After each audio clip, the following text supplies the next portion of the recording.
चला, अर्थापत्ती प्रमाण, त्याच्यामध्ये अर्थापत्तीची जिज्ञासूस अनुकूल अशी उदाहरणं आलेली होती, हेच ना? तर त्याचा विचार आपला चालू आहे. कोण करते अनुवाद?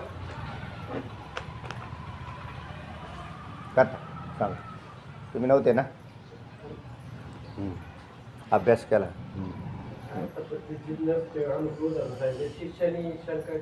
हां, आपण सांगितलेले अर्थापत्ती प्रमाण मला समजलं, बरं. परंतु त्याला जिज्ञासूला अनुकूल अशी उदाहरणं त्याची सांगा. त्याला अनुकूल अशी उदाहरणं काय? कारण कोणतेही आपण जेवढे पदार्थ पाहतो त्या पदार्थांची उपयोगिता असेल तरच त्याच्याविषयी विचार करता येतो. जगात असा काही पदार्थ नाही कोणता की ज्याची निष्फलता आहे.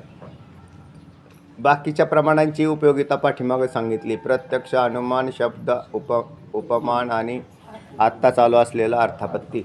तर सगळ्या प्रमाणांची उपयोगिता आलेली आहे. आता याची तरी काय उपयोगिता आहे अर्थापत्तीची, तर ती सांगताय. तर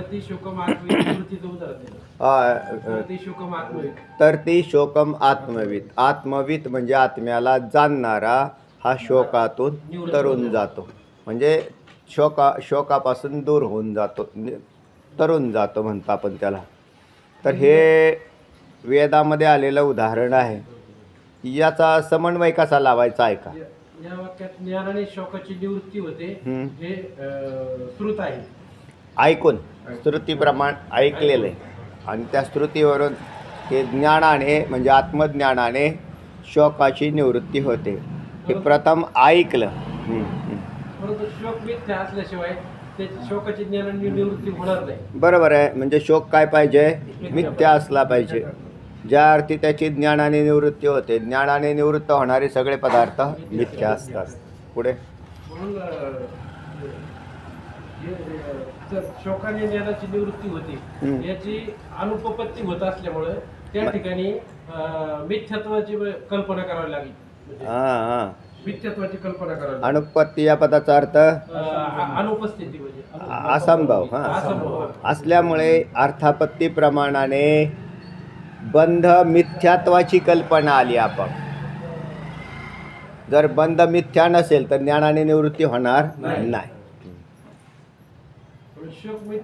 शोक मिथ्यात्वातून दुसऱ्या कोणत्याही प्रकारे ज्ञानाने निवृत्ती होणार नाही. शोक निवृत्ती काय म्हणजे?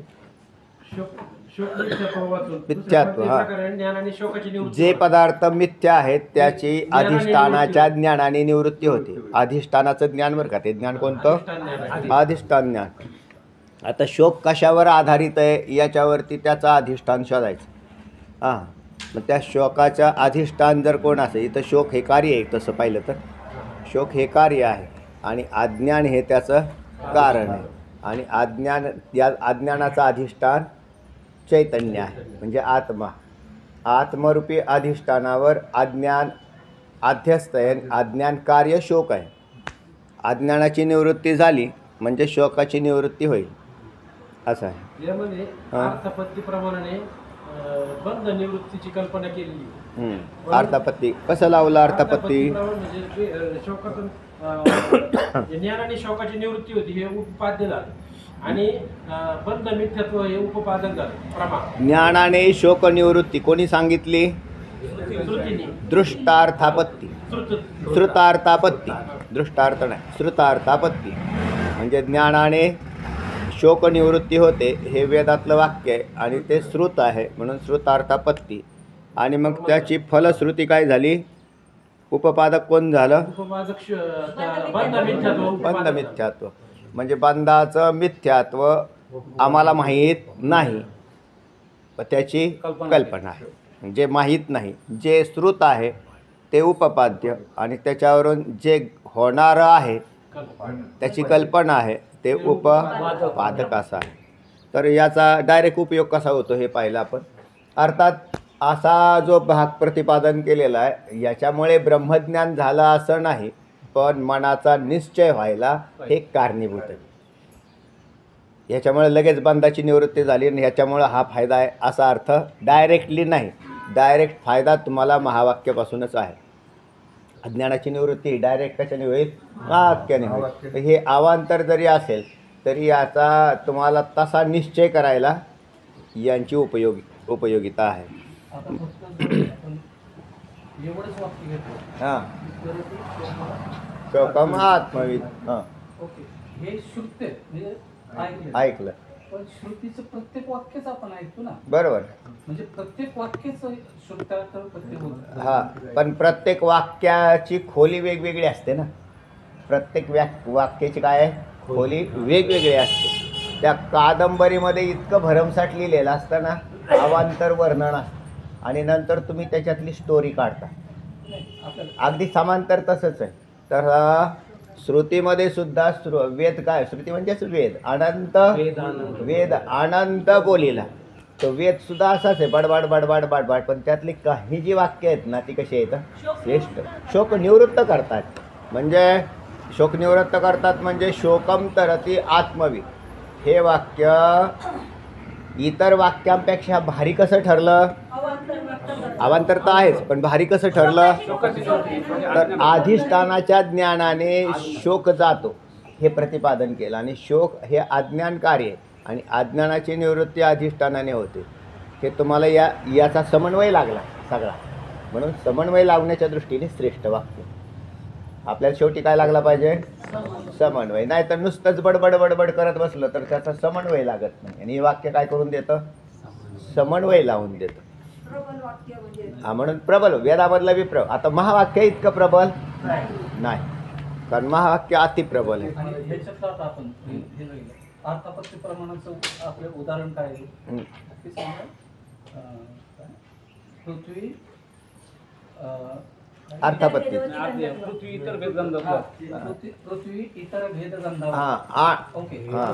असं जे आहे ह्याप्रमाणे ह्या वाक्याचं मग कसा समन्वय लागतो? असं हां, इथं आता ते प्रमाण कोणी मानलेलं आहे? पृथ्वी इतर भेद इतर गंध असतात, तर ते नैयायिकांच्या भाषेत मध्ये येते. आणि हा अन्वय कुठे लावलेला आहे आपण? वेदांत्याने अर्थापत्ती प्रमाण मानलं, आणि वेदांत्याने अर्थापत्ती प्रमाण मानून आपला इथला समन्वय असा लावलेला आहे. नैयायिक त्याचा संबंध लावताना ते पृथ्वीच्या ठिकाणी जे इतर भेद आहेत त्याच्या ठिकाणी गंधवत्व राहत नाही, अशा पद्धतीने त्यांचा समन्वय लागलेला आहे तिथे. तर त्यांचा आणि या वाक्याचा दोन्हींचा भिन्न भिन्न भाग आहे. इथं तर ती शोकम आत्मविद म्हणजे आत्म्याला जाणणारा हा शोकातून तरून जातो. इथं असंभवता नाही प्रतिपादन. तिथे जसं इतर भेदवती केलेलं आहे तसं इथे नाही केलेलं. या वाक्याचा मतित अर्थच काय आहे? भिन्न आहे. आणि अर्थापत्ती प्रमाणाने तुम्ही काय करणार आहे की अनुभवलेल्या पदार्थाची काय करणार आहे? तिथे कल्पना करणार आहे. मग अनुभवलेल्या पदार्थाची कल्पना तिथे सुद्धा तिथं तसाही समन्वय लागतो त्याचा, की अनुभवलेला पदार्थ म्हणजे इतर भेदांच्या ठिकाणी गंधवत्वाचा अभाव आहे ना. आणि इथे आत्म्याला जाणल्यानंतर शोकाची निवृत्ती आहे. तिथं त्याचा अभाव आहे, आणि इथे त्याची निवृत्ती आहे. अभाव आणि निवृत्ती हे दोन वाक्य दिसत आहेत. तिकडे त्यांचा अभाव आणि इथे निवृत्ती. दोन्हीचा अर्थ निवृत्ती आणि अभाव दोन्हीचा अर्थामध्ये समांतरता आलेली. निवृत्ती झाली तिथे. तर शोकाची निवृत्ती, तर त्याच्यात शोकाची निवृत्ती अपेक्षित आहे, आणि तिथं इतर पदार्थांच्या ठिकाणी गंधत्वाचा अभाव अपेक्षित आहे. असं समन्वय लावू शकतो. आणि तसा पाहिलं तर याच्यामध्ये याचा विषय जो आहे म्हणजे अनुपपत्ती असा शब्द प्रयोग आलेला आहे. असं म्हणता येईल. अनुपपत्ती. आत्मज्ञान झाल्यानंतर तर शोकाचा अभाव आहे. आत्मज्ञान झाल्यानंतर शोकाचा अभाव आहे. बरोबर बरोबर बरोबर आहे. तेच आहे ना. म्हणजे त्याची निवृत्ती आहे. आणि इतर पदार्थांच्या ठिकाणी गंधत्वाचा अभाव आहे. थोडासा समन्वय लावून घ्यायचा त्याचा असा, तर तसा लावता येऊ शकतो. काय अडचण नाही, कारण निवृत्ती आणि अभाव हे समानार्थी पदं याच्यात आलेली आहेत. अजून काय चिंतन करता येईल तर असलेल्याची निवृत्ती होईल हां आणि नसलेल्याचा अभाव होईल. जे आहे त्याची निवृत्ती होईल. म्हणजे नाहीच त्याचा अभाव म्हणजे गंधाचा हा अभाव, कारण गंध नाहीच तिथं म्हणून अभाव शब्द आला.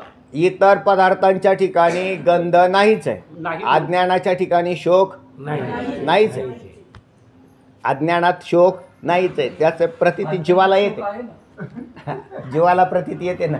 म्हणजे आहे असं म्हणजे जीवाला प्रतिती आहे येते. असं म्हणजे आहे. तुम्हाला आधी कल्पना करावी लागते आहेची आणि नंतर नाही सांगावं लागतं ना. अज्ञानात कल्पना करण्याची आवश्यकताच नाही. आहेच शोक आपला. अज्ञान कसं आहे,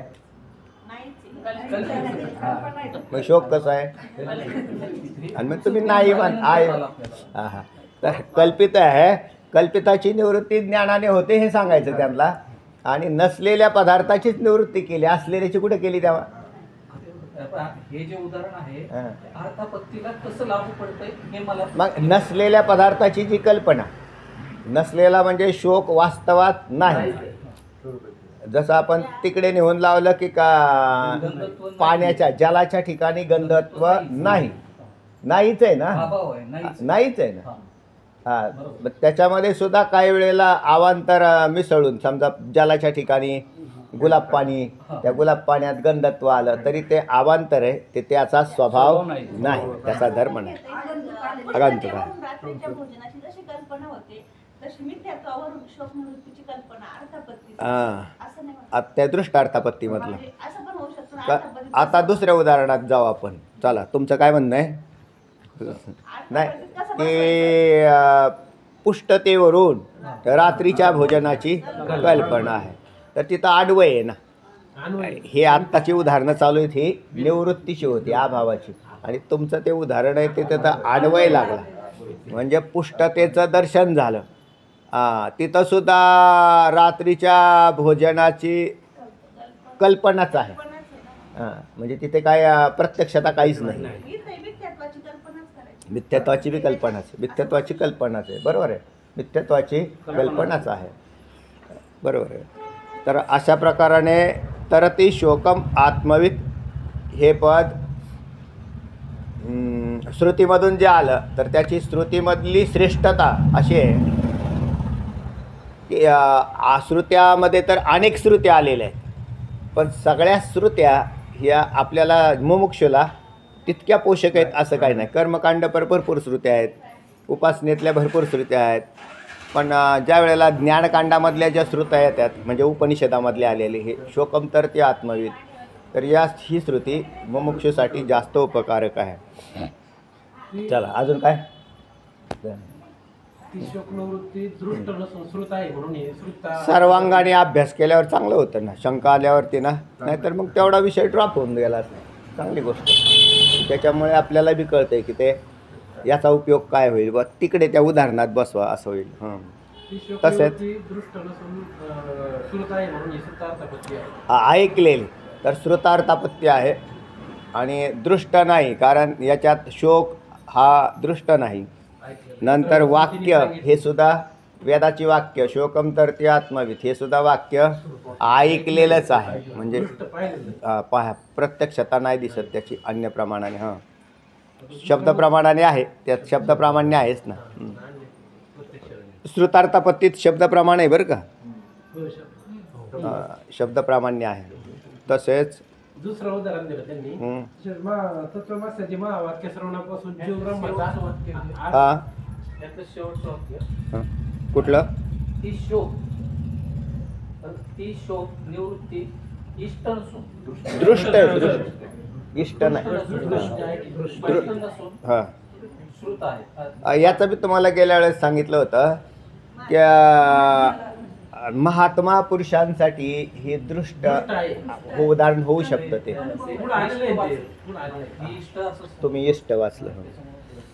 चला, तसेच तत्त्वमस्य आदी तसेच तत्वमस्याची महावाक्य श्रवणापासून जीव आणि ब्रह्माचा अभेद आहे असे ज्ञान होते.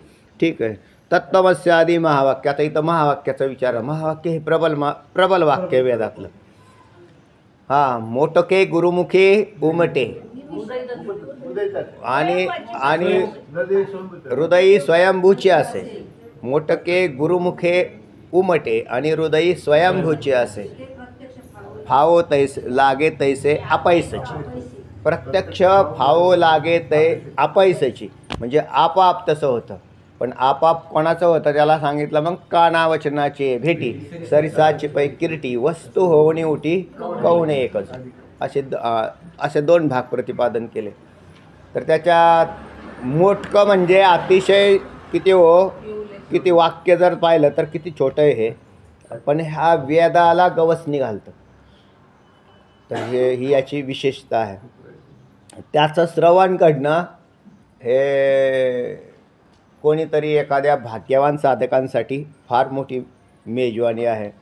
तेव्हा तत्त्वमसी महावाक्य ऐकलं नाही. आता त्याच्यातही तत्त्वमसी महावाक्य ऐकल्याने लगेच तयारी झाली असं नाही, तर शास्त्र म्हणतं तयारी करायला उशीर लागतो. कारण तत्त्वमसी महावाक्य श्रवण केलं, ऐकलं आणि एक दिवशी स्वतः त्यांनी काय केलं, तशा पद्धतीचं निधिध्यासन करून निधिध्यासनाच्या नंतर तत्वम पदार्थ शोधन सांगितलेलं आहे. बरं, नसतं श्रवणात तत्त्वमसी महावाक्य, श्रवण करायला बसले की तत्त्वमसी महावाक्य पुढं आलं. श्रवण मननात तत्त्वमसी महावाक्याचं मनन म्हणजे चिंतन झालं. आणि नंतर पुढची जी 2 साधनं आहेत ती स्वतंत्र आहेत. पाठामध्ये बसून तुम्ही श्रवण करू शकता, मनन करू शकता, पण निधिध्यासन नाही. निधिध्यासनाचं चिंतन तुमचं अभिहितानुरूपत्ती म्हणजे अपूर्व मानव लागेल नंतर लगेच फल. हा, पण तो वेगळा विषय. आता इथला आता आपला जो विषय चाललेला आहे तो वेगळा विषय चालला आहे. मी तुम्हाला काय सांगत होतो, तर महावाक्याचं जे चिंतन आहे ना, तर निधिध्यासनाच्या नंतर तत्वम पदार्थ शोधन केलं जातं. आणि त्याच्यामध्ये जीव हा ब्रह्मरूप किंवा स्वतः, आता जीव ब्रह्मरूप हे ऐकायचं नाही, सांगायचं नाही कोणाला, तर त्याला अनुभव घ्यायचा. त्याचा तो अनुभव त्याला महावाक्याच्याद्वारे होत असतो. म्हणून हा आभेदाचं ज्ञान हे त्या जीवाच्या ठिकाणी म्हणजे असा कोणी जो मुमुक्षु आहे त्याच्या ठिकाणी होतं.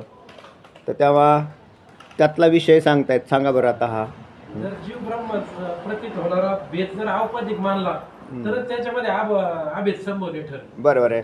जीव ब्रह्माचा, आता ब्रह्माच्या ठिकाणी खरं तर उपाधीच नाही. मग जीव ब्रह्माचा भेद कसं काय झाला, तर उपाधिकृत एक उपाधीने असलेलं एक ब्रह्म श्रेष्ठ त्याला धरलं. कोण? ईश्वर चैतन्य. आणि जे कनिष्ठ उपाधीने असलेला जीव चैतन्य, तर ते म्हणजे ईश्वर चैतन्य तू जीवचैतन्य आहेस असा त्या वाक्याचा अर्थ आहे. असं ते ब्रह्म तू आहेस असं म्हणण्यापेक्षा ते ईश्वर चैतन्य तू जीवचैतन्य आहेस. मग त्याच्यानंतर त्याच्या जहद अजहद लक्षणा संभवते. कारण तिथं लक्षणा करायला सांगितली ना तुम्हाला. भागत्याग लक्षणा म्हणजे जहद अजहद लक्षणा ही तेव्हा संभवेल ज्या वेळेला उपाध्या असतील. उपाध्या जर नाही धरल्या तर जहद अजहद लक्षणा संभवत नाही. म्हणून ते ईश्वर चैतन्य तू जीवचैतन्य आहेस, ते तू आहेस या पदाचा तत्त्वमसी तत्त्वम असी या पदाचा असा अर्थ केला. विचारसागरात बी तसाच केला आणि सांगताना तसाच करावा लागेल की ते ईश्वर चैतन्य तू जीवचैतन्य आहेस. आता त्याच्यात ईश्वर चैतन्य 2 पदं आली, जीव चैतन्य 2 पदं आली. त्या 2 पदातला ईश्वर आणि जीव यांच्या उपाध्या त्याच्या अंतर्गत आल्या. म्हणजे त्या चैतन्याला उपाध्या लागल्या. ईश्वर त्या चैतन्य करताना माया अधिक अधिष्ठान ब्रह्मचैतन्य बरोबर ईश्वर, आणि इकडे जीव करताना अज्ञान किंवा अविद्या अधिक अधिष्ठान चैतन्य म्हणजे आत्मा बरोबर जीव. आता ब्रह्म आणि आत्मा हा नाममात्र भेद आहे हे तुम्ही पुष्कळ वेळा ऐकल्यानंतर लक्षात आलेलं आहे. म्हणजे आत्मा आणि ब्रह्मात तुम्ही काय भेद मानत नाही. तुम्ही भेद कशात आहे, तर माया आणि अविद्या यांच्यामध्ये भेद झाला. माया आणि अविद्या, त्याच्यात माया आणि अविद्या ही 2 नसून एकच आहे. तर मायाच आहे. आणि माया ही कल्पित आहे. म्हणजेच अविद्या ही कल्पित आहे आणि माया ही कल्पित आहे. आणि ही कल्पित उपाधी त्यागली असता केवळ खाली चैतन्य शेष राहतं. असं आता हे श्रुत झालं सगळं, तुम्हाला हे कळालं, हे सगळं कळालं. आणि त्याच्या कळाल्याच्या नंतर ज्या वेळेला कल्पित जीव आहे आणि कल्पित ईश्वर आहे, त्यावेळेला जीवभाव आणि ईश्वरभाव हा ज्या वेळेला तुम्ही निधिध्यासनाच्या पक्व अवस्थेत जातात त्यावेळेला त्यांचा त्याग केलेला असेल. त्याग तेव्हाच संभवतो ज्या वेळेला तो पदार्थ सत्य नाही असं तुमच्या लक्षात आलं. अविद्या सत्य नाही, माया सत्य नाही, तिन्ही शरीरं सत्य नाहीत, पंचकोश सत्य नाही. पंचकोशांचा पूर्वी आम्ही विचार केला की हा आत्मा नाही, हा आत्मा नाही, हा आत्मा नाही. परंतु निधिध्यासनाच्या पक्व अवस्थेत हाही विचार नाही राहिला. त्याचं तिथं त्यानं बादच केलेला आहे. ज्याचा बाद केलेला आहे त्याला हा नाही करत बसायची काय गरज राहिली तेव्हा? नाहीच आहे ते. म्हणून या तिन्ही शरीरावर भिन्न असं असणार. मग त्याची ती वृत्ती स्थिर होते. नाहीतर त्याची वृत्ती त्या कोशांना शरीरांना त्याग करत नाही. तुम्ही निवांत बसले आणि असे चिंतन करायला बसले तर तुमची वृत्तीचा त्याग का होत नाही? तर तुमचा देहभाव जागा असतो. ज्याचा देहभाव जागा असतो त्याची वृत्ती निवृत्त होत नाही. प्रयत्न करून पहा, किती बी केल्या तरी वृत्ती जाणार नाही, कारण त्याचा देहभाव जागृत असतो. म्हणून या समाधी लावणाऱ्या योग्याचा देहभाव निवृत्त झालेला असतो, म्हणून तो निर्विकल्प समाधीमध्ये जातो. असं ते बी जमतं. असं योगी आहे ना, ते साधना करतात. आपली साधना संसारात चालते, म्हणून तुम्हाला संसारात राहून समाधी साधायला कठीण आहे. कारण वृत्ती तर अखंड पदार्थाशी व्यवहार करत राहते आणि तितके सगळे व्यवहार त्या वृत्तीतून. हा, पाणी गढूळ झाल्याला निवळतं हे बरोबर आहे, पण ते वेळ घेतं, ते वेळच घेतं. ते तुम्ही आता म्हणले वा ना आता काय अडचण आहे तेव्हा लगेच तरी तळाला जायला नाही जाणार. हां, घडवलेलं पाणी असं पातेल्यात आणून ठेवा नदीचं तिथे. ते म्हणले बा काय आता ह्याचं कसं काय करायचं? काय करायचं नाही, शांत राहिलं. पण त्या गढूळ पाण्याचा प्रवाहाशी जर कायम संबंध असेल तर निवळत नाही. आणि आपला काय होतो संबंध? प्रवाहाच्या संबंधात राहतो. आणि एवढ्या संबंधात मग असं निधिध्यासन करायला बसला. आता त्याला कसं काय होईल? ते होणार नाही असं नाही, पण ते आत्ता नाही होणार, कारण ते वेळच नाही. तर अशा प्रकाराने आहे. तर उपाधींचा भेद हा मानल्याशिवाय ऐक्य घडत नाही. म्हणजे औपाधिक भेद मानला तर चैतन्यात अभेदाचा संभव आहे असं म्हणतात. चला, जर जीव ब्रह्माचा भेद जर स्वरूपता असेल बिलकुल नाही होणार. मग त्यांच्यामध्ये परस्पर अभेद संभवणार नाही. बिलकुल नाही संभवणार.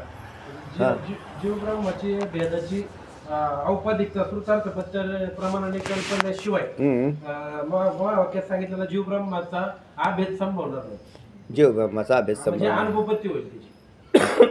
तर श्रुतार्थापत्ती प्रमाणाने त्याची काय झाली? आपण जीव ब्रह्माच्या भेदाची औपाधिकता श्रुतार्थपत्ती प्रमाणाने कल्पलेल्या ना महावाक्यात सांगितलेल्या जीव ब्रह्माचा भेद अनुपपन्न आहे, म्हणजे असंभव आहे. चला, येथे संपूर्ण तत्वमासाची महावाक्यात सांगितलेल्या अभेदाची यापेक्षा दुसऱ्या कोणत्याही रीतीने उपपत्ती लागत नाही. उपपत्ती लागत नाही. बरोबर आहे. अशा प्रकारची संगती उपपत्ती म्हणजेच संगती लागत नाही. त्या जीव ब्रह्माच्या भेद अनुपपत्तीमुळे श्रुतार्थपत्ती प्रमाणाने भेदाच्या औपाधिकाची कल्पना केली आहे. म्हणजे अर्थात भेदाच्या औपाधिकत्व ज्ञान अर्थापत्ती प्रमेय. भेद औपाधिकत्व ज्ञान, भेदाचे उपाधिकृत, औपाधिकत्व म्हणजे उपाधीने युक्त असलेलं जे ज्ञान त्या अर्थापत्ती प्रमाणजन्य असल्यामुळे अर्थापत्ती प्रमाणे. आणि त्याचा जो दोघांचा जो अभेद सांगितलाय ते प्रमाणे. जीव ब्रह्माचा अभेद हा उपपाद्य आहे. म्हणजे प्रमाण आहे. उपपाद्य म्हणजे प्रमाण आहे. हा, उपपाद्य म्हणजे प्रमाण. उपपाद्य म्हणजे प्रमाण. हा, जीव ब्रह्माचा अभेद म्हणजे उपपाद्य प्रमाण. प्रमाण आणि भेदाची कल्पना अर्थापत्ती प्रमाणाने केलेली कल्पना उपपादक स्वपादिक म्हणजे उपपादक आहे. तर भेदाची कल्पना केलेली इथे आणि प्रमाण जीव ब्रह्म ऐक्य ज्ञान जीव ब्रह्माचा अभेद ते प्रमाण झालं उपपाद्य. ते कोणी सांगितलं? श्रुतीने. श्रुतीने. म्हणजे जीव ब्रह्माचा अभेद श्रुतीने सांगितला हे उपपाद्य. तिथं परत श्रुतच आहे ना. जीव ब्रह्म आहे तत्त्वमसी महावाक्यात जीव ब्रह्मरूप आहे हे श्रुतार्थापत्ती. आणि मग औपादिक आम्हाला तरी तो उपाधी दिसते आणि ऐक्य कसं काय घडेल तर ते म्हणले औपाधिकतेची कल्पना आहे आणि उपाधी जी आहे ती मायाकृत अशी आहे. चला म्हणजे उपपाद्य सर्व ठिकाणी उपपाद्य ज्ञान हे प्रमाण असतं आणि उपपादक ज्ञान हे प्रमाण असतं. सगळ्या ठिकाणी आपण आत्ता पाठीमागेही जेवढे उदाहरणं पाहिलेले आहेत त्या ठिकाणी अशाच प्रकारचा अनुभव आहे. आणि या ठिकाणी सांगितलं की ब्रह्माचा अभेद म्हणजे विद्वानास दृष्ट आहे आणि इतरास श्रुत आहे. म्हणून याचा दोन्ही ठिकाणी हा असा कोणी असं म्हणेल की दृष्टार्थापत्ती आणि श्रुतार्थापत्ती तत्त्वमसी महावाक्यात दोन्ही लागतं. कोणाला लागेल? सांगताना उत्तम अधिकाऱ्याला दृष्टार्थापत्ती प्रत्यक्ष अनुभवच आला त्यांना. तेव्हा आणि दुसरे जे आहेत ते आपल्यासारखे जे मुमुक्ष आहेत यांना श्रुतार्थापत्ती ऐकल्यावर कळालेलं आहे. त्यामुळे दोन्ही अर्थ म्हणजे दृष्ट आणि श्रुतार्थापत्ती उदाहरणला लागू होतं. हो हो. विद्वान या पदाचा अर्थ अपरोक्ष ब्रह्मवेत्ता. हां विद्वान या पदाचा अर्थ माहीत असलेला नाही तर अपरोक्ष ज्ञानी. हां वाचा पुढे. जेव्हा वाक्यात केवळ एका पदाचा किंवा अर्थाचा अध्याहार न करता पूर्ण वाक्याचा अर्थ हा म्हणजे पूर्ण वाक्याचा अर्थ अन्य अर्थाच्या कल्पना केल्याशिवाय अनुपपन्न होत असेल तर त्या ठिकाणी अभिहिताला अनुपपत्ती असते. जेव्हा वाक्यात केवळ एखाद्या पदाचा किंवा अर्थाचा अध्याहार न करता संपूर्ण वाक्याचा अर्थ अन्य अर्थाची कल्पना केल्यापासून म्हणजे संपूर्ण वाक्याचाच अर्थ हा अन्य कल्पना केल्यापासून असंभव असेल तर त्यावेळेला अभिहितानुपपत्ती रूप श्रुतार्थापत्ती असे म्हटले जाते. हां त्याला म्हणजे सगळाच विचार करावा लागतो. नुसतं तेवढं ऐकून नाही चालत. म्हणजे ज्योतिष्टोम यज्ञ करून तुम्हाला स्वर्गाला जाता येईल तर तुम्हाला सगळंच तिथं काय करावं लागेल?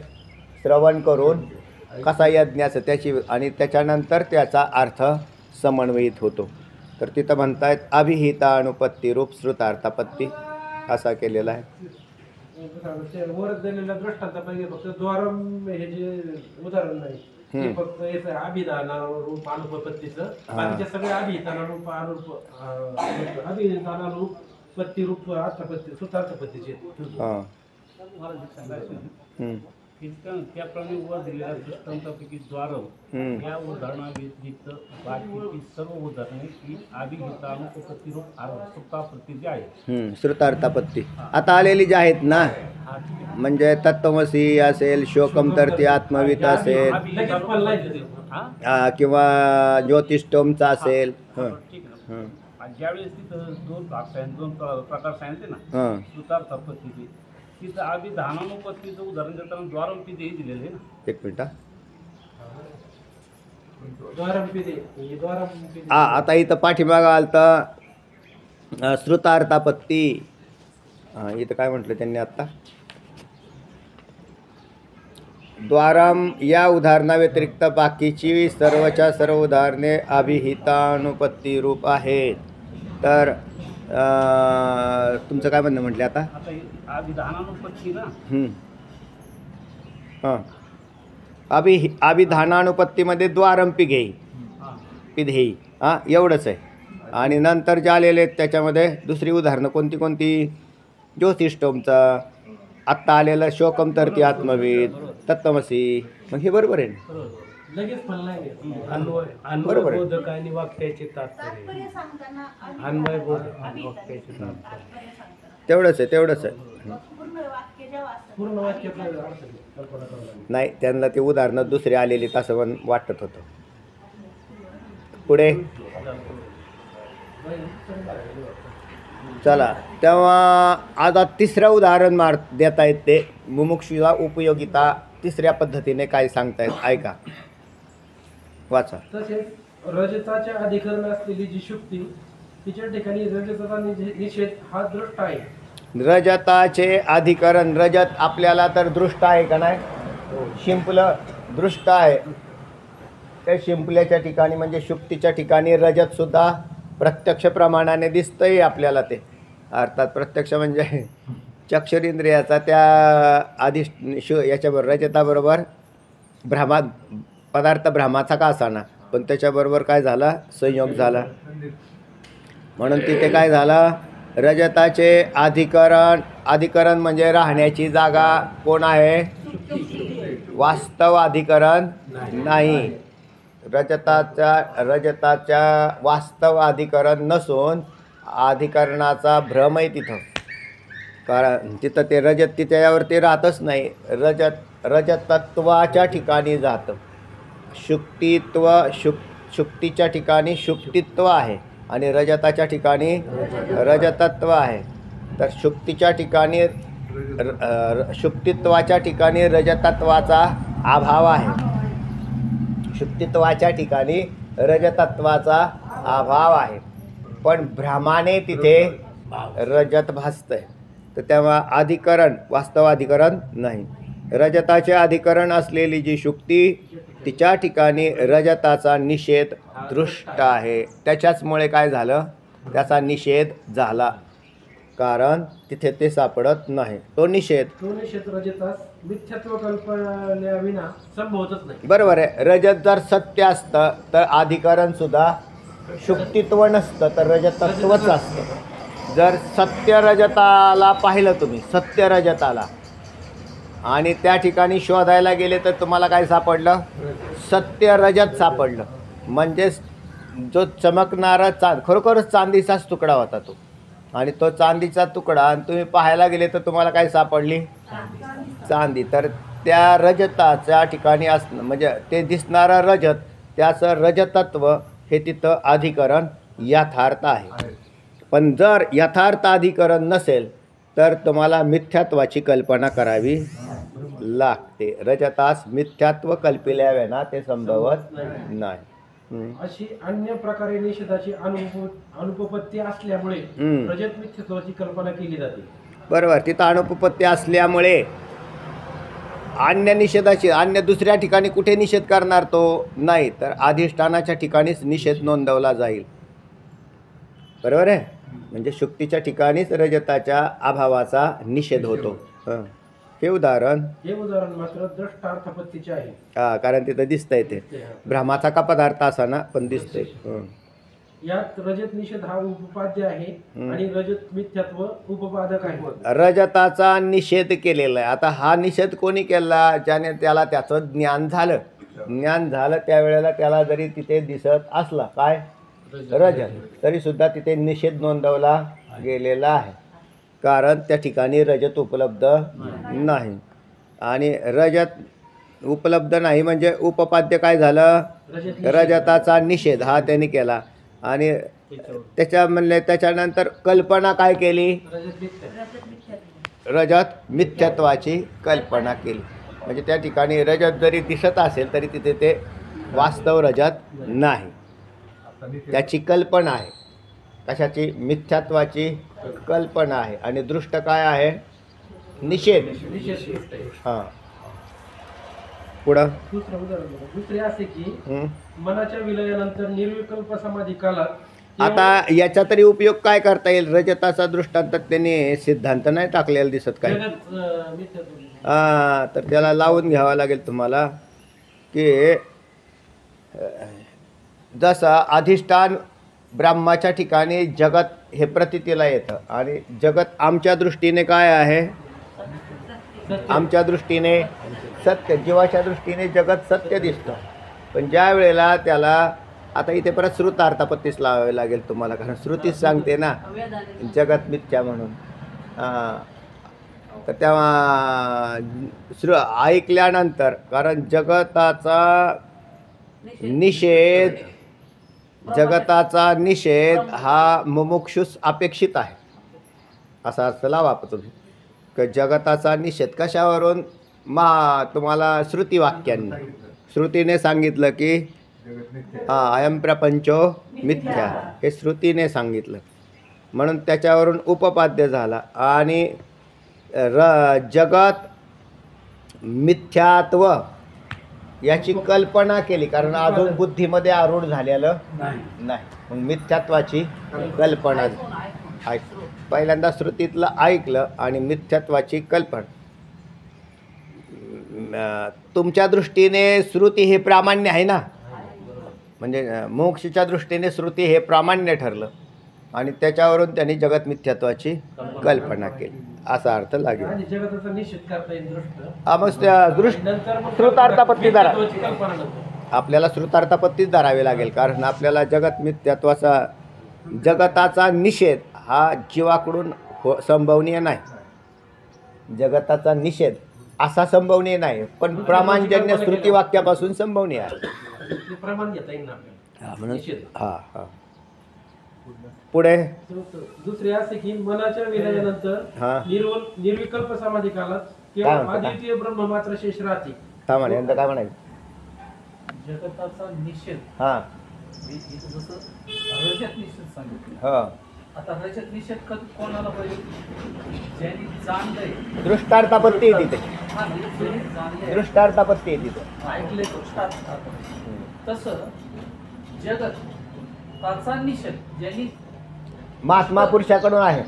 हा, असं आहे ना, मग महात्मा पुरुषाला आहे. पण ऐकल्यानंतर महात्मा पुरुषासाठी महात्मा पुरुषासाठी बसू शकतो असं दृष्टार्थापत्तीने, आणि मुमुक्षूला श्रुतार्थापत्ती, दोन्ही बी. विद्वान आणि असं आलंय ना, वरती बी आलेलं होतं तसं वरती विद्वान वगैरे आले. आलेलं आहे, आलेलं आहे. म्हणजे विद्वाला दृष्ट आहे इतर स्मृती. हां आता चौथा मुद्दा दुसरे असे की मनाच्या विलयानंतर निर्विकल्प समाधी कालात केवळ अद्वितीय ब्रह्म मात्र शेष राहते. व ते मनाच्या विलयानंतर मनाच्या विलयानंतर निर्विकल्प समाधी कालात केवळ अद्वितीय ब्रह्म मात्र शेष राहते. व ते सर्व अनात्म वस्तूंचा अभाव होतो. हे अनुभव कोणाचा आहे? समाधी कालात म्हणजे योग्यांचा. योग्याचा. निर्विकल्प समाधी साधणारे योग्याचा अनुभव सांगतायत की मनाच्या विलयानंतर तो योगी ज्या वेळेला निर्विकल्प समाधीत जातो, विकल्पासनं म्हणजे वृत्तीमध्ये विचारधारा राहणं त्याला विकल्प म्हणतात. हा कशात येतो? वृत्तीत राहतो. आणि ज्या वेळेला वृत्तीचा लय होतो तर तिथं विकल्प करणारं मन त्याचाही लय झालेला असतो, कारण विकल्प मनाची वृत्ती करते, मानस वृत्ती. मग तेव्हा त्याचा लय झाला, केवळ अद्वितीय ब्रह्म मात्र शेष राहतं. म्हणजे या जीवाला प्रपंच पाहायचा असेल तर मनाला घेतल्याशिवाय प्रपंच पाहता येत नाही.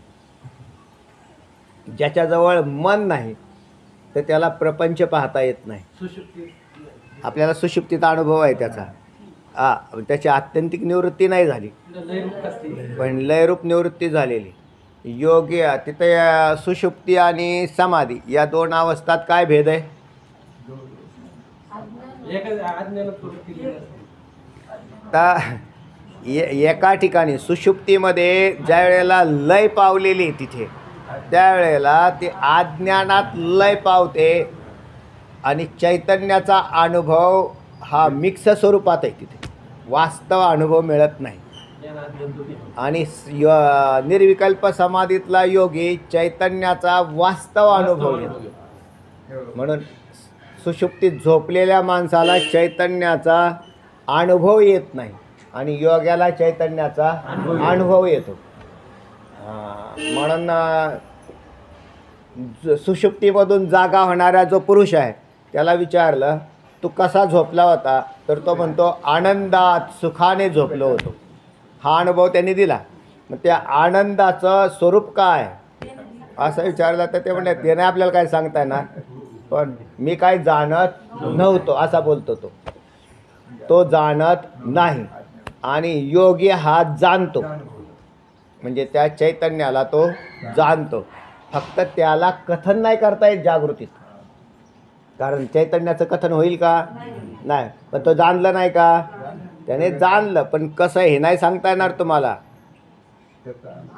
आणि एकाला माहितीच नाही, म्हणजे त्याने जाणलेलंच नाही म्हणून त्याला माहीतच नाही. तर असा दोघांच्या मधला दोन भाग आहे. तर समाधी कालात मन निवृत्त झालं, त्याचं मन नाही राहिलं, म्हणजे निर्विकल्पात गेला, पण तो झोपलेला नाही. म्हणून तो काय करतो? चैतन्याचा अनुभव घेत असतो. आणि चैतन्याचा अनुभव घेत राहतो म्हणूनच अद्वितीय ब्रह्म मात्र शेष राहते. तेथे सर्व अनात्म वस्तूंचा अभावच होतो, सगळ्या अनात्म वस्तूंचा अभाव होतो. तर हे ज्ञान फारच उत्कृष्ट आहे. आता सर्व अनात्म वस्तू मानस असतील तरच मनाच्या विलयाने अनात्म वस्तूचाही अभाव होऊ शकेल. मनोमात्र विलसत मिथ्याभूत संसारू, असं नाथ महाराजांनी भागवतात म्हटलेलं. हा मनोमात्र विलसत मिथ्याभूत संसारू. हा मनोमात्र विलसत, हां तैसा मनोमात्र विलसत मिथ्याभूत संसार.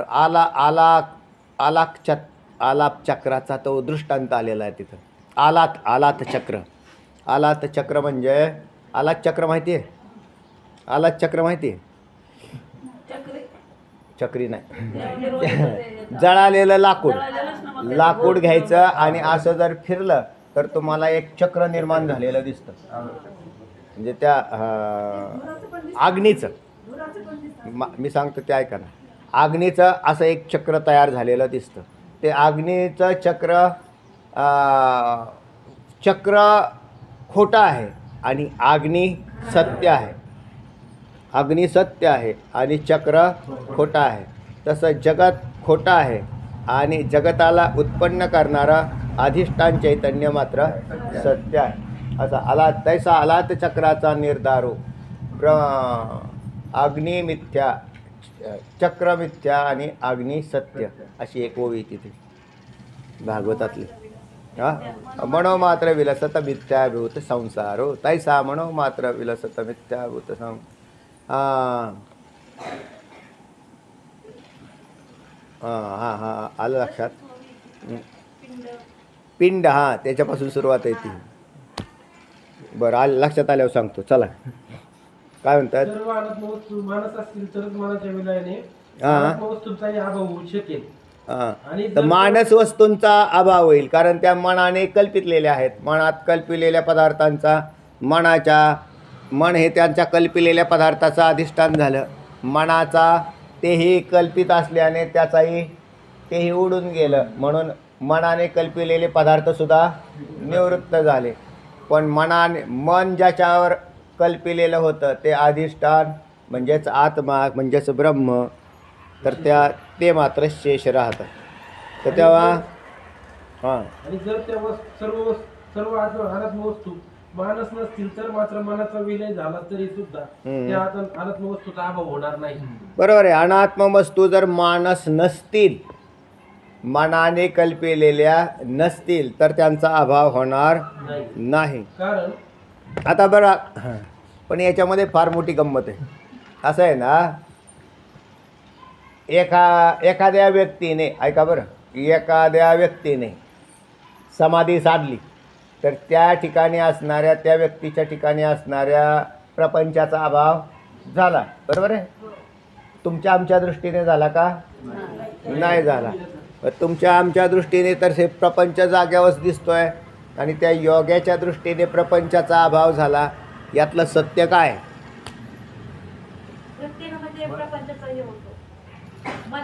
मला काय म्हणायचं आहे, अनात्म वस्तू मानस नसतील तर मात्र मनाचा विलय झाला तरी सुद्धा कोणाच्या मनाचा विलय झाला? योग्याच्या. तर अनात्म वस्तूंचा अभाव होणार तुमच्या दृष्टीने नाही झाला, त्याच्या दृष्टीने झाला. ज्याने समाधी साधली त्याच्या दृष्टीने झाला. आणि तरी तुमची शंका असेल किंवा तरी त्यांनी समाधी साधा नका, त्याने ती एवढ्या सगळे निर्माण झालेलं जगत त्याच्या दृष्टीने नाही झालं, पण आम्हाला तर दृष्ट दिसतच आहे ना, आहे ते खाली राहिले. तर याचं कारण तुमच्याकडे सुद्धा एक मन आहे आणि त्या मनाने तुम्ही कल्पिलेला प्रपंच आहे, त्याचा अभाव नाही झाला, त्याने कल्पिलेल्या प्रपंचाचा अभाव झाला. आणि हो ते सत्य ते समाधीतून बाहेर आल्यावरती त्यांना पुन्हा जगत दिसलं. सत्य म्हणून रोधीशी तरी कल्पांती नाही पावसी हम्म. असत म्हणून आवडशी तरी असं त्याची असं तसं बरोबर आहे ना.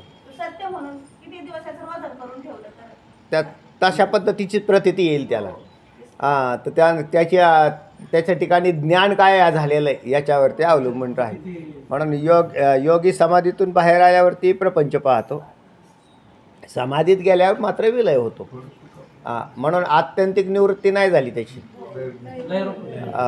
म्हणून मग तो यांना चांगदेव महाराजांना बोध करून घ्यावा लागला, तो त्याच्याचमुळे घ्यावा लागला.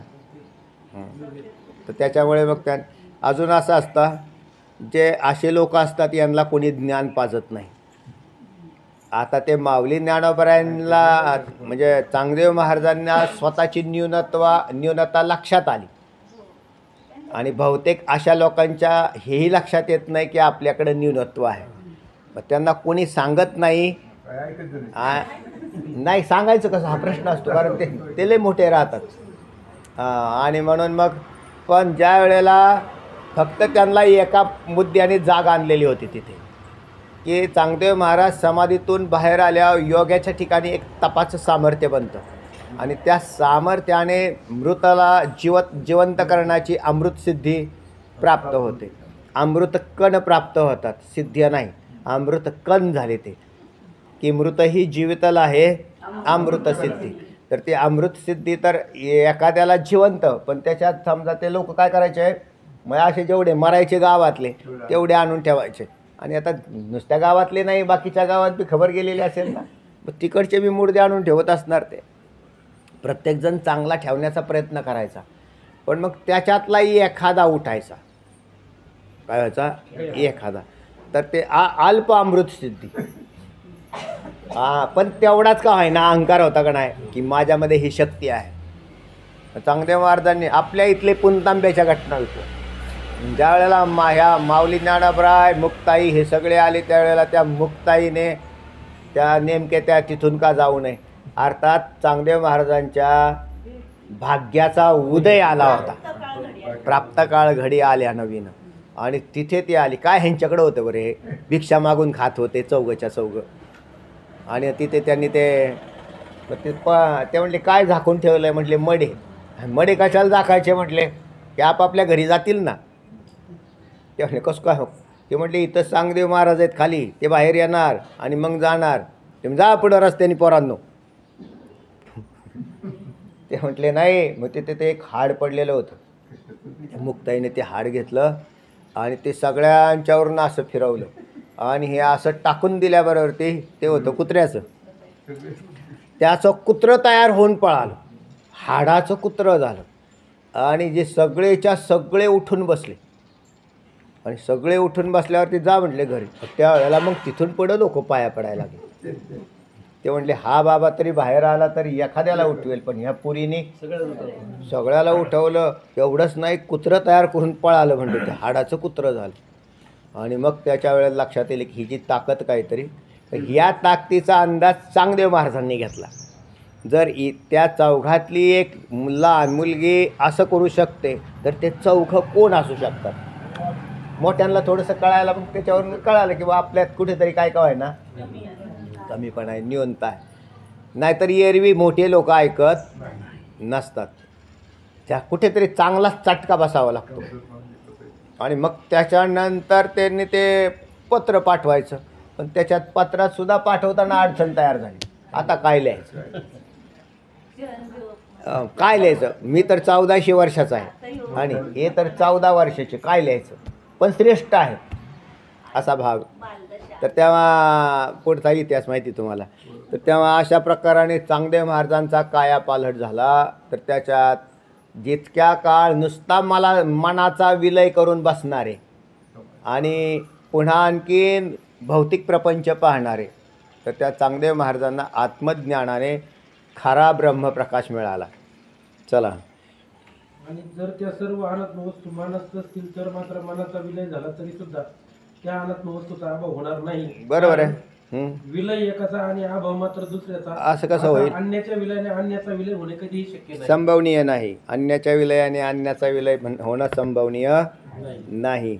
याकरता याकरिता मनाच्या विलयाने सकल म्हणजे अखिल संपूर्ण द्वैत भावाची अनुपपत्ती असल्यामुळे अर्थापत्ती प्रमाणाने पूर्ण द्वैत मनोमात्र आहे अशी कल्पना केली आहे.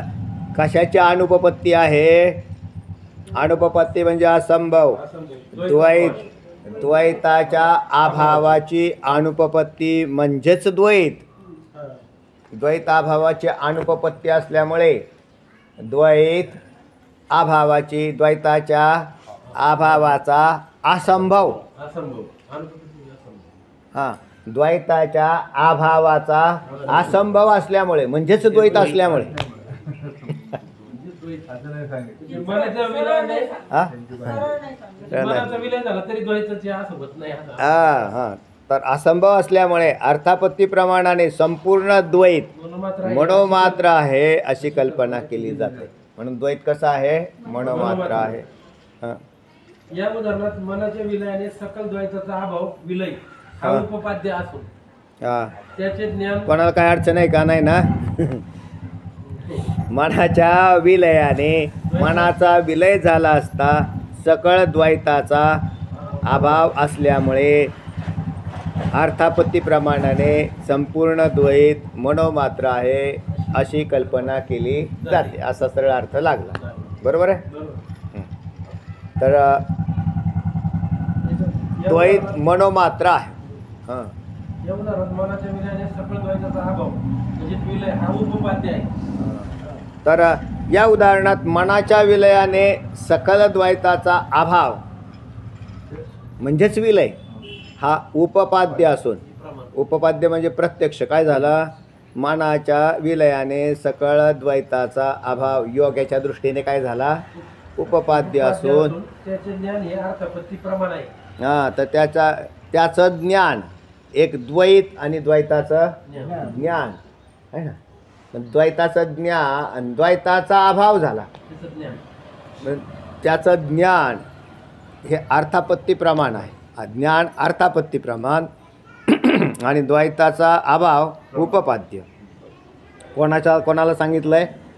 योगाच्या ठिकाणी धरलं बरं का. हे जीवाच्या ठिकाणी नाही म्हणता येणार, कारण जीवाला समाधीच लागत नाही तर अभाव कधी व्हायचा? हां हां, वाचा ना. याकरिता मनाच्या विलयाने सकल द्वैताभावाची सकल म्हणजे संपूर्ण, अखिल, संपूर्ण दोन पदं टाकली त्याच्यात. सकल. हां, वाचा आता. द्वैताभावाची अनुपत्ती असल्यामुळे द्वैताच्या अभावाची अनुपपत्ती एवढंच धरा फक्त. आता तुमची शंका त्यातच राहणार आहे फक्त. तर द्वैताच्या अभावाची, द्वैत म्हणजे दिसणारं नानात्व म्हणजे द्वैत, त्याच्या अभावाची म्हणजे अभाव म्हणजे नसणं, नानात्वाचा अभाव असणं, त्याची अनुपपत्ती म्हणजे त्याचा असंभव आहे. म्हणजेच काय आहे? द्वैत आहे. दोनदा नकार आल्यावर एकदा होकार असतो. दोनदा नकार आला की एकदा होकार होतो. म्हणून थोडंसं किचकट शब्द वापरतात हे तुम्हाला डोकं लावायला, बाकी काही नाही. तर त्याचा अभाव असल्यामुळे अर्थापत्तीप्रमाणे अभाव जर नसेल तर संपूर्ण द्वैत मनोमात्र आहे अशी कल्पना होणार नाही. आणि द्वैत आहे म्हणून कल्पना केली जाईल. द्वैताच्या अभावाची कल्पना होईल. चला. आणि सकल द्वैतास कल्पलेली मानसता ही उपपादक असून त्याचे ज्ञान हे अर्थापत्ती प्रमाण आहे. सकल द्वैतास कल्पिलेली मानसता ही उपपादक असून, उपपादक म्हणजे कल्पना, तर उपपादकाची कल्पना केली. उपपाद्य म्हणजे प्रमाण. अर्थापत्ती प्रमाण आहे, ते प्रमाण उपपाद्य झालं. असं म्हटलं ना आत्ताही मागं म्हटलं की सगळ्या उपपाद्याला काय म्हणा? प्रमाण. आणि उपपादकाला प्रमा म्हणा. हां, तसं. चला पुढे. या प्रकाशात सांगितलेले उपपादक प्रमेचे असाधारण कारणरूप जे अर्थापत्ती प्रमाण हम्म. ते निर्व्यापार असले तरी सुद्धा त्याच्या ठिकाणी उपपादक प्रमेयची तुम्हाला पाठीमागं हा विषय येऊन गेलेला आहे म्हणतात की पहिली 3 प्रमाणांना व्यापारवत असं म्हटलेलं आहे. नाही आहे का ते ह्यांच्यातही जुळतं. तर तेव्हा 3 प्रमाण म्हणजे प्रत्यक्ष, अनुमान शब्द. अनुमान आणि शब्द. तर त्याच्या व्यापारवत असाधारण है ना. प्रत्यक्ष प्रमेयच्या व्यापारवत असाधारण कारणाला प्रत्यक्ष प्रमाण म्हणतात. अनुमिती प्रमेयच्या व्यापारवत असाधारण कारणाला अनुमान प्रमाण म्हणतात. आणि शाब्दी प्रमेयच्या व्यापारवत असाधारण कारणाला शब्द प्रमाण म्हणतात. असं झालं पाठीमागे येऊन गेला एकदा विषय. तर त्यांना व्यापार असा, पण ते उपमान, अर्थापत्ती आणि अनुपलब्धी या ठिकाणी मात्र लागू होत नाही, कारण यांच्यात व्यापार घडत नाही. असं पाठीमागे एकदा विषय झाला. शेवटी उपमान प्रमेयचं शेवटी. तिथे कुठेतरी झालेलं आहे, पाहून घ्या. तेव्हा ही गोष्ट मागच्या प्रकाशातच उपमान प्रमाणाचे निरूपण स्पष्ट करून सांगितले आहे. हां, या प्रकारे संक्षेपणे म्हणजे निर्व्यापारता व्यापार आणि भिन्न असो व्यापारता. किंवा पहिल्या व्यापार 3 प्रमाणात व्यापारता आहे आणि दुसऱ्या 3 मध्ये नाही. तिथे त्यांनी सांगितलं व्यापार भिन्न असो किंवा व्यापार होत असो. हा म्हणणार वेदांती तेच म्हणतात, तुमचा व्यापार असो अथवा नसो, आम्हाला काही अडचण नाही. ही अडचण कोणाला आहे? नाही आहे का? अशा प्रकारे या प्रकारे संक्षेपणे अर्थापत्ती प्रमाणाचे वर्णन केले आहे. तर सद्गुरूंच्या कृपेने 5व्या प्रकाशाचं चिंतन आपलं आत्तापर्यंत निरूपण अर्थापत्ती प्रमाणापर्यंत आलो. तर हा मूळ विषय संपलेला आहे. आता 5व्या प्रकाशाचं रहस्य सांगतायत, म्हणजे मूळ विषय संपला. आता गोषवारा कोण कारण सांगताय? साखरे महाराज सांगतायत. चला वाचा. पाचव्या प्रकाशाचं रहस्य. हम्म, या 5व्या प्रकाशात अर्थापत्ती प्रमाणाचे स्वरूप सांगितले आहे. हम्म, प्रथम नैयायिकांनी हे अर्थापत्ती प्रमाण का स्वीकारले नाही हम्म. हे सांगून त्रिविध अनुमान त्यांनी का स्वीकारलं नाही बरं अर्थापत्ती? तर त्यांना व्यापाराच्याच लक्षणाची अडचण आहे तिथे, म्हणून त्यांनी तसं न स्वीकारता ते त्यांनी व्यतिरेकी याच्यामध्ये अनुमानामध्ये ते बसवलेलं आहे. कारण त्यांच्या दृष्टीने व्यापारवत असाधारण कारण जे आहे त्याचंच नाव करण असं केलं, आणि ते जर नसेल तर ते म्हणतात हे प्रमाण नाही. म्हणून त्यांच्या अडचणीनुसार त्यांनी काम केलं. हे सांगून त्रिविध अनुमानांपैकी सिद्धांत मतात फक्त एक अन्वय अनुमान की ज्यास नैयायिक अन्वय व्यतिरेकी म्हणतात ते स्वीकारले आहे हे सांगितले. हाही विषय आपला झालेला आहे की एक अन्वयी कोणाच्या भाषेत अन्वयी सिद्धांत, आणि त्याचंच दुसरं नाव अन्वय व्यतिरेकी आहे. हाही विषय आत्ता एवढ्यात झालेला. नाव फक्त एक आहे, एकच आहे ते अन्वय व्यतिरेकी. ते म्हणतात अन्वय व्यतिरेकी, आणि आपण काय म्हणतो? अन्वय. नंतर अर्थापत्ती प्रमाणांचे व प्रमेयचे स्वरूप आणि प्रकार उदाहरणार्थ स्पष्ट सांगितले. त्यात दृष्टार्थापत्ती, श्रुतार्थापत्ती, तसेच अभिधान अनुपपत्ती रूप आणि अभिहित अनुपत्ती रूप श्रुतार्थापत्तीचे हे स्वरूप या प्रकाशात सांगितले आहे. आत्ता झालेलं आहे. चला शेवटी श्रुतार्थापत्तीची जिज्ञासूस अनुकूल अशी उदाहरणे सांगितली आहेत. तशाच प्रकारचा आणखी श्रुतार्थापत्ती जिज्ञासूस अनुकूल अशी उदाहरणं सांगितली. हा विषय थोडासा छान आहे, कारण शेवटी जिज्ञासूला उपयोगिता काय हे जर नसेल तर काठ्याकूट करत बसण्यात काय उपयोग आहे असं आहे.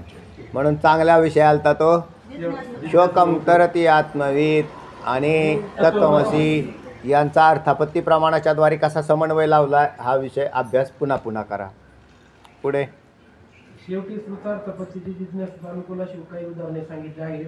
तशाच प्रकारचा आणखीही श्रुतार्थापत्तीचा काही उपयोग आहे काय? आता साखरे महाराजांनी थोडा एक्स्ट्रा विचार केला की तिथे जो मूळ ग्रंथात जो विषय आलता ते उदाहरणं तर तेवढ्यात आली, पण साखरे महाराज काय म्हणतायत ते ऐका आता. फक्त याचाच या रहस्यात विचार करायचा आहे. पहिला त्यांनी जगत मिथ्यात्वाविषयी विचार करा. असं तिथं आलेलं नव्हतं ना. आत्ता आपण थोडासा लावला होता समन्वय. तर तिथे तर जगत मिथ्यात्वाविषयी विचार करा म्हणतात. वेदांत जगताचे मिथ्यात्व वेदांत वेदांत जगताचे मिथ्यत्व सांगितले आहे. वेदांतच म्हणावं लागेल इथं. हा करून घ्या. वेदांतात जगताचे मिथ्यत्व सांगितले आहे. याचे कारण द्वैत मिथ्यत्व निश्चय झाल्या विना अद्वैत ब्रह्मतत्वाची ओळख होऊ शकत नाही. द्वैताचा मिथ्यात्वाचा निश्चय झाल्याविना अद्वैत ब्रह्मतत्वाची ओळख होत नाही. आणि द्वैताच्या मिथ्यत्वाचा निश्चय जिज्ञासूच्या बुद्धीत अपेक्षित आहे शास्त्रात. आपल्या द्वैत याचा अर्थ अनेकत्व, नानात्व, निह नाना अस्ति किंचन असं वेदाचं वाक्य नाही, अवांतर वाक्य जरा. तर निह न इह नाना अस्ति किंचन, नाना किंचित सुद्धा नानात्व नाही. आणि जीवाला तर नानात्व दिसतंय, म्हणजे नानात्व म्हणजे भेद. सगळे 11 प्रकारचे भेद जीवाला प्रतीतीला येतात. तेव्हा द्वैत मिथ्यात्वाचा निश्चय मग आता तो कसा होईल? तर श्रुतीप्रमाण. तर सद्गुरू वचनावर विश्वास आणि स्वतःचं प्रॅक्टिकल. एक शास्त्र, सद्गुरू आणि प्रॅक्टिकल हे सगळं करावं लागेल तर द्वैत मिथ्यात्व होईल. युक्तीचाही वापर करा त्याच्यात. प्रमाण म्हणजे श्रुती आणि आपला अनुभव आपण सिद्ध करावा. म्हणून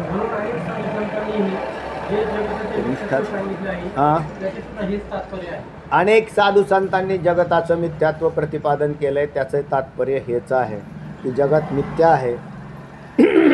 पुढे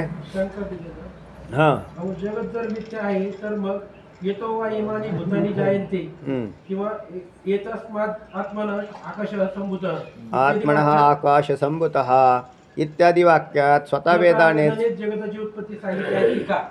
अहो, जगत जर मिथ्या आहे तर मग यतो वा यतः वा इमानी भूतानी जायन्ते येन जातानि जीवन्ति यत् प्रयत्नभिः संविशन्ति तद्ब्रह्मेति असं वेदाच्या श्रुत्या आहेत की ज्याच्यापासून काय झालं? भूतानी जायन्ते, सगळे भूत जन्म घेतात. असा कोण आहे? जो असं म्हटलं. आणि तुम्ही म्हणता म्हणजेच उत्पत्ती सांगितली.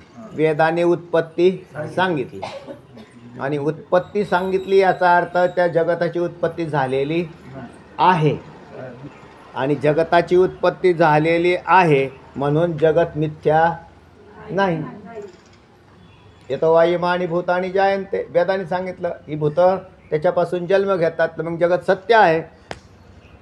किंवा आकाश या भूतापासून भूताची उत्पत्ती झाली असं म्हटलं आहे. येत अस्मात् आत्मनः आकाशः संभूत. तर या आत्म्यापासून आकाश झालं, आकाश झालं, आकाशापासून पुढं झालं. याच्यामध्ये वेगवेगळी भिन्नता आहे बरं का. आणि ते तुम्हाला माहिती, प्रत्येक उपनिषदामध्ये जगत उत्पत्ती सांगताना वेगळं कथन केलेलं आहे.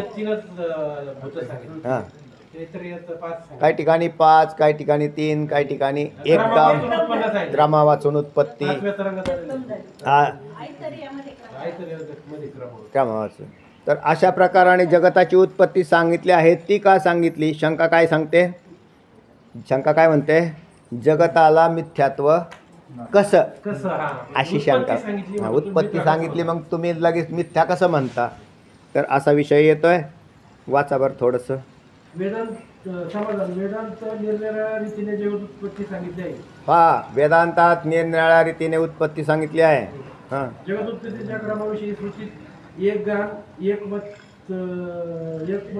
नसून विगान आहे. तर एक मत्य झालंय तिथं मत करायचं. एक मत. तर एक गान किंवा एक मत. एक गान या पदाचाही अर्थ एक वाक्यता असा अर्थ निघतो. एक मत, एक गान नसून विगान आहे, म्हणजेच अनेक प्रकाराने कथन केलेलं आहे. विगान पदाचा अर्थ अनेक. एक गान याच्या विरोधी शब्द आहे विगान. एक गान म्हणजे एक मत असणं, एक गान. आणि एक गानच्या विरोधी शब्द आहे विगान, म्हणजे एक मत नाही.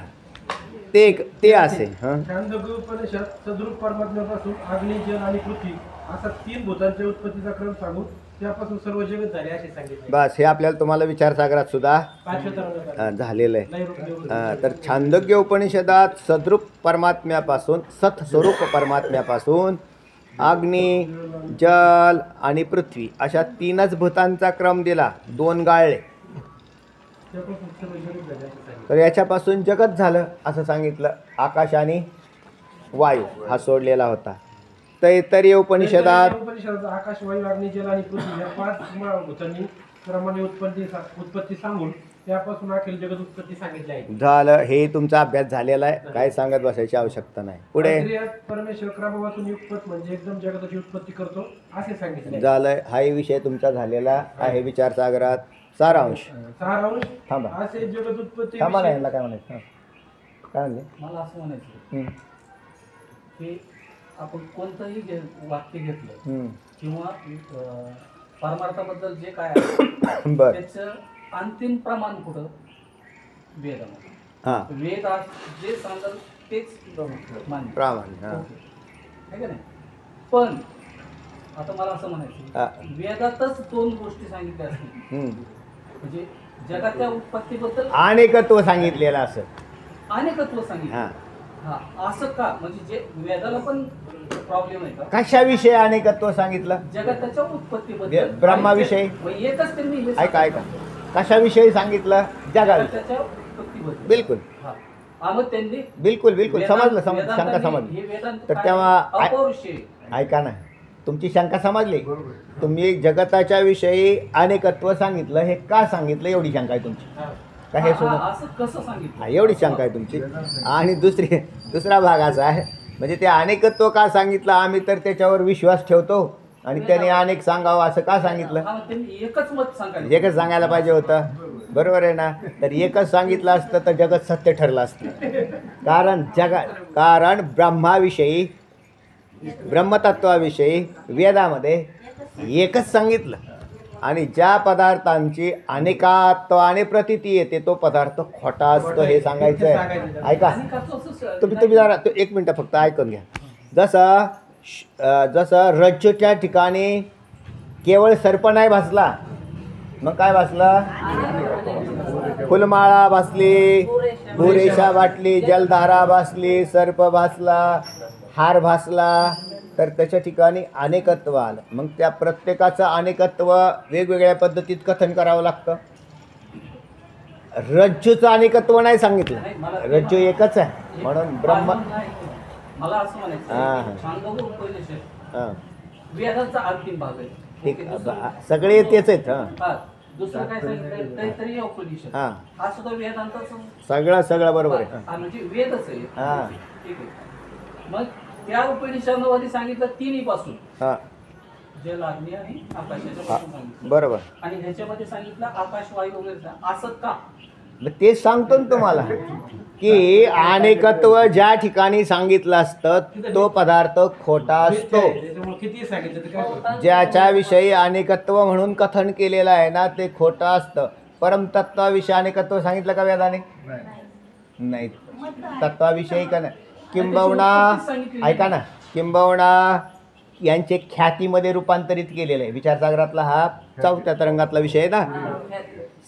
सत्ख्याती, असत्ख्याती, अख्याती, अन्यथा ख्याती, अजून एक कोणती राहिली आख्याती आणि अनिर्वचनीय ख्याती.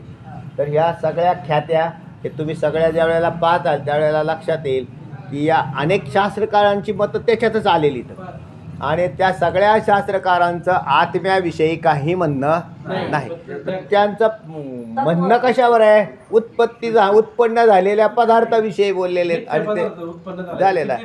म्हणून श्रुतीसुद्धा त्यांच्याच मताचा अनुवाद करते. कोणाच्या अनेक शास्त्रकारांच्या मताचा श्रुतीने अनुवाद करून अनेक प्रकाराने जगत कथन केलं. वेगवेगळ्या श्रुत्या. पाचव्या तरंगात शंका घेतलेली होती महाराज. तर ऐका पाचव्या तरंगात ही शंका घेतलेली. हा घेतले. पण जगद्गुरु शंकराचार्यांनी त्यांनी 5 भूत मानलेत का तर लोकांचा विश्वास हे नाही व्हावा म्हणून. बरोबर. अशी बी शंका आलेली. तर तेव्हा त्याच्यामध्ये तसं आलेलं आहे तेव्हा जो पदार्थ खोटा असतो त्याची अनेक प्रकाराने उत्पत्ती कथन केली जाते आणि जो पदार्थ सत्य असतो त्याची उत्पत्ती कथनच होत नाही. म्हणून ब्रह्माविषयी नाही काय बोललेलं आहे, तर जगताविषयी बोललेली श्रुती युक्त बोलते. आणि मग तुम्हाला कोणतं पटलं हे तुम्ही त्या विचारधारेवर, ते म्हणले आपल्याला ना 3 भूतापासून उत्पत्ती झालेली मान्य. आपल्याला तर म्हणणं नाही, आपल्याला 5 भूतापासून. ज्या वेळेला तुमच्या बुद्धीचा बुद्ध्यांक वाढतो त्यावेळेला तुम्ही म्हणताल अरे जो पदार्थ कल्पित आहे तोच वेदाने सांगितलं ना, तो कल्पित आहे. आणि असं बोलले ना वेदात, जगत काय आहे? मिथ्या आहे, कल्पित आहे, मायामय. मग मायामय असणाऱ्या कल्पित असणाऱ्या पदार्थाची उत्पत्ती काय सांगावी? एक पहा, तुम्हाला मृगजळ कल्पित आहे असं तुम्हाला कळालं. तुम्हाला कळाल्यानंतर म्हणजे तुम्ही काय त्याच्याकडे त्या मृगजळाच्या पाहून पाणी भरण्याचा विचार करत नाहीत किंवा साळे केळी लावायचा विचार करत नाही. तर तुम्हाला त्या मृगजळाची उत्पत्ती कशी झाली हे कथन ऐकण्यामध्ये काय स्वारस्य? स्वारस्यच काय आहे तुम्हाला? काही स्वारस्य नाही. म्हणून वेद एवढा बडबड केले ना, त्यातलं फक्त तत्त्वमसी महावाक्य बाहेर काढलं. आणि ते म्हणले हे जगत सांगितलेलं, ते किती बी बडबड करू द्या. आता प्रत्येक माणसाच्या बुद्ध्या भिन्न भिन्न असतात, त्या अंशाला चिकटलेल्या असतात. तो जोपर्यंत त्याचा त्याग करत नाही तोपर्यंत तो इकडे फिरकत नाही. म्हणून वेदाने कथन केलेला जो भाग आहे तो युक्त आहे. आणि वेदाने हे जर कथन केलं नसतं अनेकत्वाने, तर उलट ही शंका तयार झाली असते की स्वरूपाविषयी एकदाच बोलले म्हणजे तिथे काही बडबड नाही करत आणि जगताविषयी सुद्धा बडबड करत नाही, याचा अर्थ जगत सत्य असलं पाहिजे. उलट असं झालं असतं. पण अनेकत्वाने सांगून त्या जगताच्या मिथ्यात्व दृढ केले. चला, कुठं आलं? तर काहीतरी अशा प्रकाराने सारांश सांगतायत, वाचून घ्या, पाहू नंतर. असे जगत उत्पत्तीविषयी श्रुतीत विगान आहे. हां, याचे कारण विगान म्हणजे एक वाक्यता नाही. याचे कारण म्हणजे जगत उत्पत्ती सांगण्यात वेदाचे किंवा उपनिषदाचे तात्पर्य नाही. बिलकुल आलं का नाही? तिथं सांगायचंच नाही आम्हाला ते. हां, या सर्व जगताचे आद्य कारण अद्वितीय ब्रह्मचैतन्य आहे.